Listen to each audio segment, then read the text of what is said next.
Hello everyone, I'm Luke Neller and welcome to Best Few Plays of the Week. This week we have a Stug III spotting for artillery, a Jumbo Sherman racing against the clock, and the Amazing Haudini. Enjoy!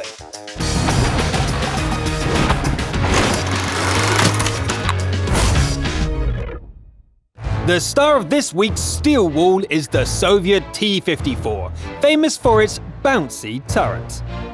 It's a tough machine for sure, but Houdini from the EU region makes it seem utterly indestructible. Houdini pushes far ahead of the Allies and opens fire. The Great Escape Artist's turret is painted with four-leaf clovers, and due to luck or skill, it bounces everything thrown at it. Houdini is up to 3 kills, and with minimal damage. The only serious threat is a Stug III taking shots from the rear. Okay, some of that is starting to sting a little. Maybe it's time to get closer. First, this pesky AMX. And then this impatient guy who couldn't wait for his turn. The finale is making an enemy T-54 disappear. The rival puts up a fight, and allies are eager to take the kill as well. It doesn't matter, a performance like this deserves a Top Gun ending, and that is what we get.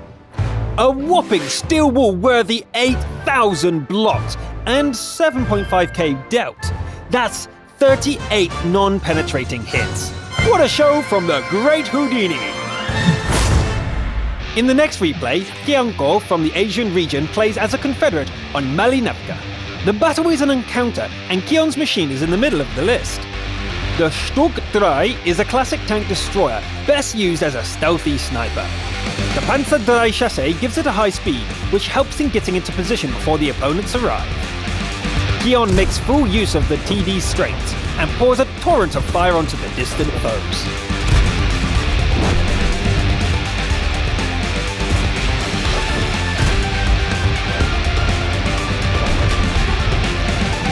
An audacious enemy gets into cover in the capture circle, but allies finish it off anyway.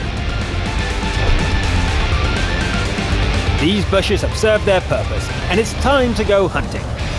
A low-tier medium threatens the team's artillery, but Kion soon puts a stop to that. The Matilda seems like an easy mark, but firing on it gives away Kion's position. An artillery strike breaks a track, but a speedy repair kit use means that the Stug barely slows down. Kion hunts down the nippy British SPG, avoiding retaliatory strikes by a narrow margin.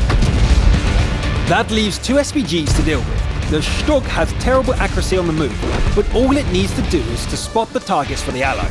Victory comes with a team effort. A classic TD game with a nice Confederate spirit. Well played. We move on to an encounter at Redshire, where Stug III from the EU region goes on a Top Gun rampage in a T-44. The match starts almost like a sniper replay, with Stug taking the high ground and providing long-range fire support. Things warm up when the enemies drive into the capture circle and the T-44 drives into close combat.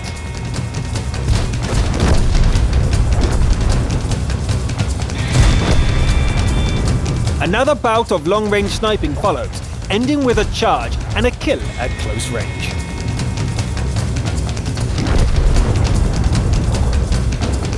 This Jagdtiger takes some killing, and all the allies are dead before it finally goes down.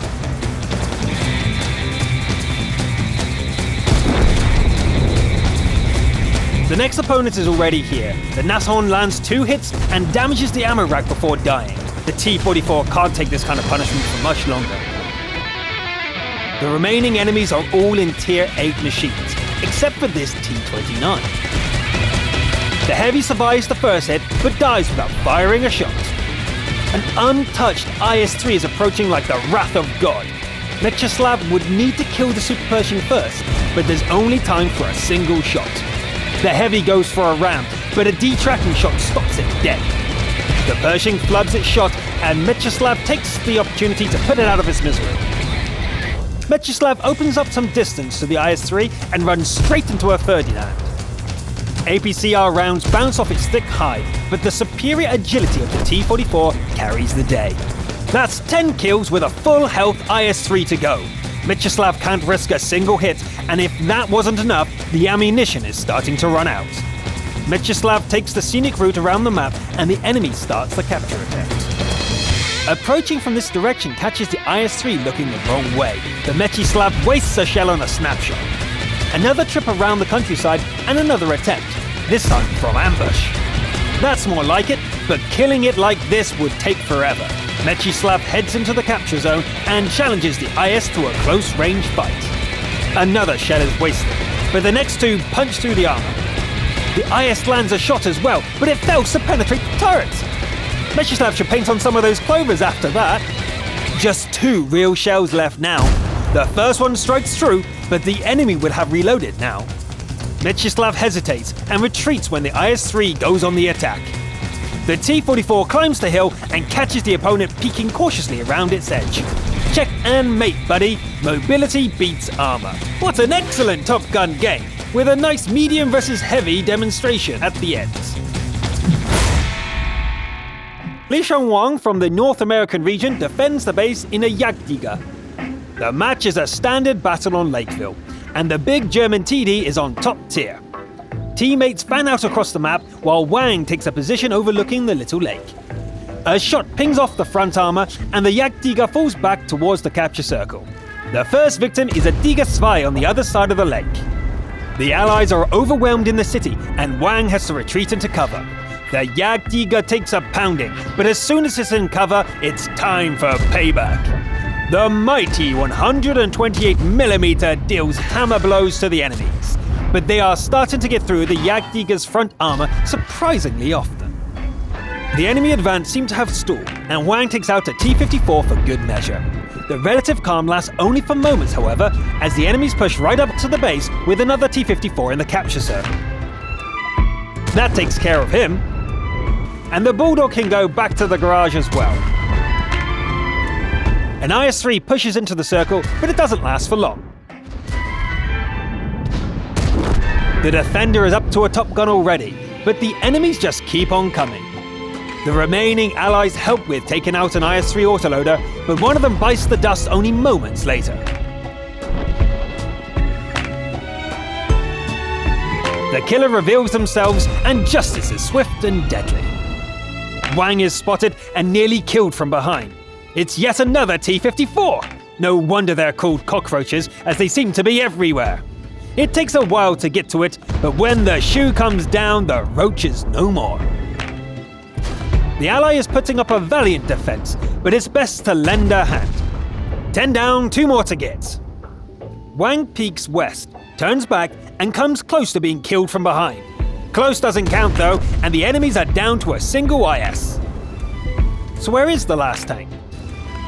As it happens, they have fallen victim to the new physics. Or maybe this is just some next level tactic I can't figure out. Either way, it doesn't work and the Defender ends the game with 12 kills. Only 55 defense points, but Wang is definitely the Defender of the Week. Congratulations! The last replay of the day comes from North America, where Domur will do whatever it takes to secure the victory. The map is Abbey, and the M4A3E2 Sherman Jumbo is top tier. Domur is using the 105mm howitzer. As you can see, it's a powerful gun. If you can manage to land a hit, that is. A Panzerfia harasses the platoon mate, but a quick double tap takes care of that. A T-67 goes for the ally as well, and is swiftly dealt with. There are more enemies here, and try as they might, they just can't get through the Jumbo's armor. Protecting the wounded platoon mate is getting difficult, however.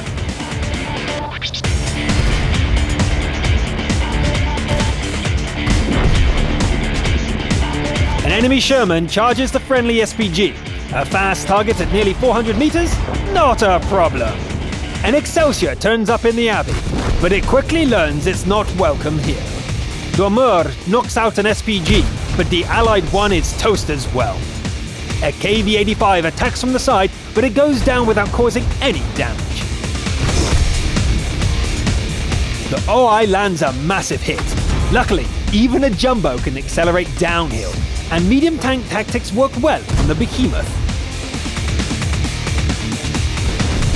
The last ally is dead as well, and the enemies are about to capture the base. Dormeur gives it all she's got, and is just in time to reset the capture for 100%! Whew! The enemies didn't like that one bit, and they aren't shy about letting Dormeur know about it. Shots ping off the Jumbo and artillery strikes very close. The KV finds a weak spot in the armor and takes the Jumbo below 100 HP before dying itself. Dormeur loops around to the other side of the hill and resets the capture once again, this time from 88%. Staying here to kill the Churchill was risky, as the arty must be lining up a shot. It takes 2 more shots to finish off the heavy, with enough time left to hug the cliffside for cover. That's 10 kills, with 1 SPG left to deal with. The Jumbo is so beat up that a shotgun attack would finish it off, so this has to be done right. At the enemy base, it turns out the arty has gone for a cap. The slow Jumbo has to race the capture bar for the 3rd time, and once again, it proves to be fast enough. The opponent takes a shot, misses, and seems to give up the fight. The SPG could back up and reload, but instead it just accepts its fate. Good game. That's what we call a crucial contribution, with 11 kills, a ton of damage dealt, and a chest full of medals. Congratulations! That's it for this episode. I hope you enjoyed it.